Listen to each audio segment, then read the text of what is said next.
প্যাকেটে লেখা দার্জিলিং টি, কিন্তু আসলে সেটা নেপাল কিংবা অসমের সস্তা চা। এতে বাজার হারাচ্ছে দার্জিলিং টি। এই লোক ঠকানো রুখতে উদ্যোগী হয়েছে রাজ্য সরকার। নকল দার্জিলিং চা ধরতে উত্তরবঙ্গে তৈরি হচ্ছে দুই ল্যাবরেটরি, একটি নেপাল সীমান্তে আর একটি অসম সীমানায়। दार्जिलिंग में चाय तो एक सेरा है।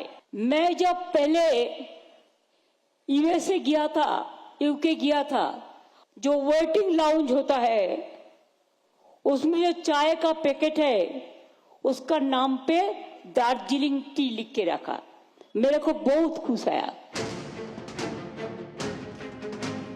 দার্জিলিং চা জগৎ জোড়া খ্যাতি, সেই চায়ের বাজারেই ধস।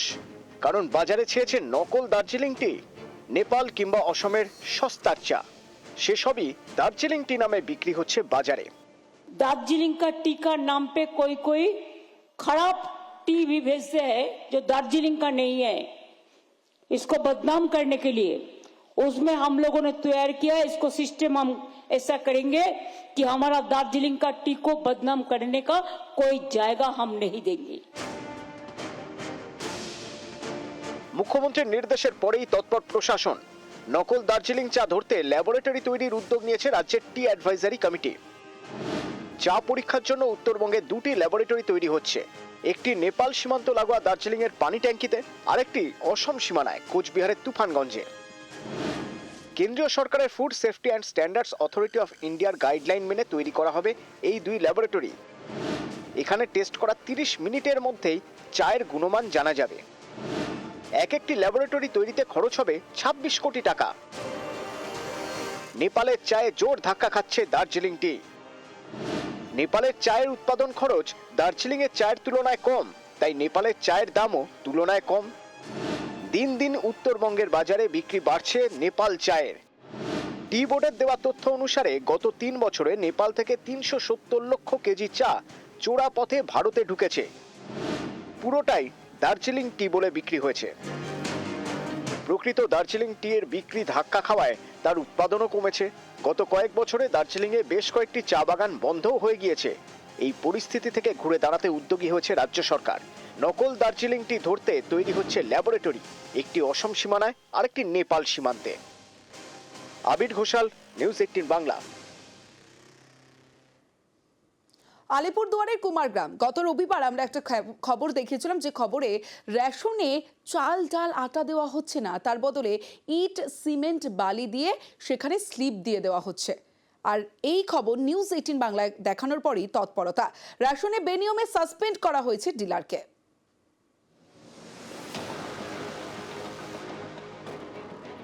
সরকারি আইনের ফাঁক, ডিলারের অসাধু উপায়ে দুয়ারে রেশন থেকে বঞ্চিত গ্রাহকরা। আলিপুরদুয়ারের কুমারগ্রামে এলাকায় গিয়ে রেশনের বদলে ইট বালি পাথর ওজন করে স্লিপ। দোকানে গিয়ে এই স্লিপ দেখালে নাকি পাওয়া যায় রেশন। নিউজ 18 বাংলার খবরের জেরে এবার সাসপেন্ড ডিলার।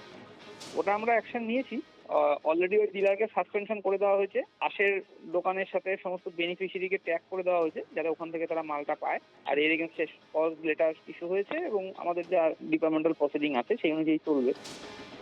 কুমারগ্রামের লস্কর পাড়া, এখানে ই পজ মেশিন ও দাড়িপাল্লা নিয়ে রেশন ডিলার যান গ্রামে। কিন্তু চাল ডালের বদলে ওজন করেন ইট বালি পাথর। ই পজ মেশিন থেকে বেরিয়ে আসা স্লিপ ধরিয়ে দেন গ্রাহকদের হাতে। বলা হয় দোকান থেকে রেশন নিয়ে আসতে। স্থানীয়দের দাবি এভাবেই দিনের পর দিন চলছে। সরকার তো নিয়ম করছে যে আপনাদের বাড়ির সামনে এসে রেশন দিয়ে যাবে। আমরা বাড়ির সামনে পাই না, পান না। স্লিপ দিয়ে গেছে বলছে ওখান থেকে আচ্ছা, স্লিপ যখন দেয় তখন তো জিনিস ওজন করলে পরে স্লিপ বের হয়। জিনিস ওজন করছে, পাথর দিয়ে ওজন করছে। কি দিয়ে ওজন করছে? পাথর। 7টা পর্যন্ত আমরা ওখানে রেশন দিয়েছি, দেওয়ার পরে পাল্লাটা একটু খারাপ দেখা দিয়েছিল। তো আবার ওটার দিকে আবার চাল দিয়ে ওজন করে দেখলাম যে পাথর দিয়ে ওজন করে দেখলাম যে ওজনটা মিলছে কিনা। ঠিক আছে, তো ওখানের বাসিন্দারা বলছিল যে ঠিক আছে আমাদের তাহলে স্লিপ দিয়ে দাও, আমরা পরে ওখানে গিয়ে মাল তুলে নেব। গত রবিবার এ খবর দেখানো হয় নিউজ 18 বাংলায়। এবার সাসপেন্ড সেই অভিযুক্ত ডিলার।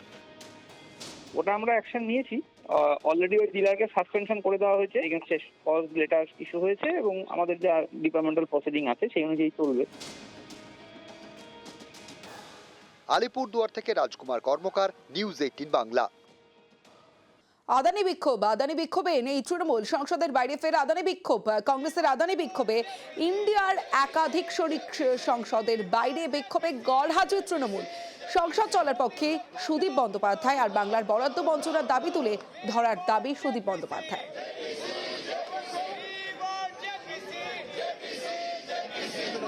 ये कांग्रेस भी नहीं चाहता, बीजेपी भी नहीं चाहता, हम लोग क्या करेंगे?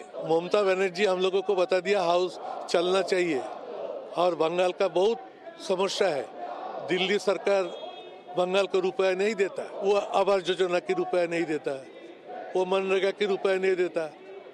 ममता बनर्जी को हर टाइम रुकने के लिए कोशिश करते, लेकिन उस पर कुछ फायदा नहीं होगा बीजेपी का। हम लोग अभी भी ये सोचता है कि मोदी का विकल्प कोई नाम आगामी दिन दूसरा में आएंगे तो हमारे ममता दीदी आएंगे।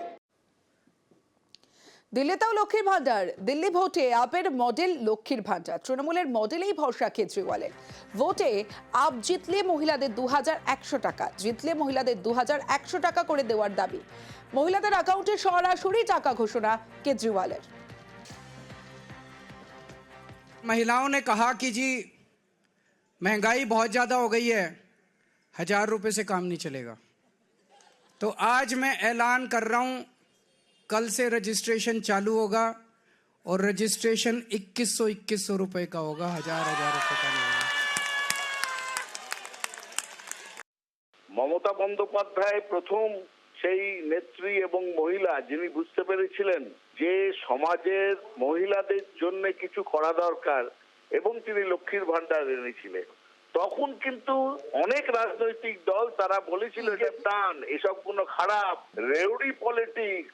আর আজকে দেখুন সারা ভারতবর্ষের সমস্ত রাজনৈতিক দলগুলি, সমস্ত রাজ্য সেই মমতা বন্দ্যোপাধ্যায়ের দেখানো পথে গভর্নমেন্টের কথা বলছেন, মেনে নিয়েছেন। মমতা বন্দ্যোপাধ্যায় যে রাস্তা দেখিয়েছিলেন সে রাস্তাই সঠিক। এটা আবার প্রমাণ করে হোয়াট বেঙ্গল থিংস টুডে।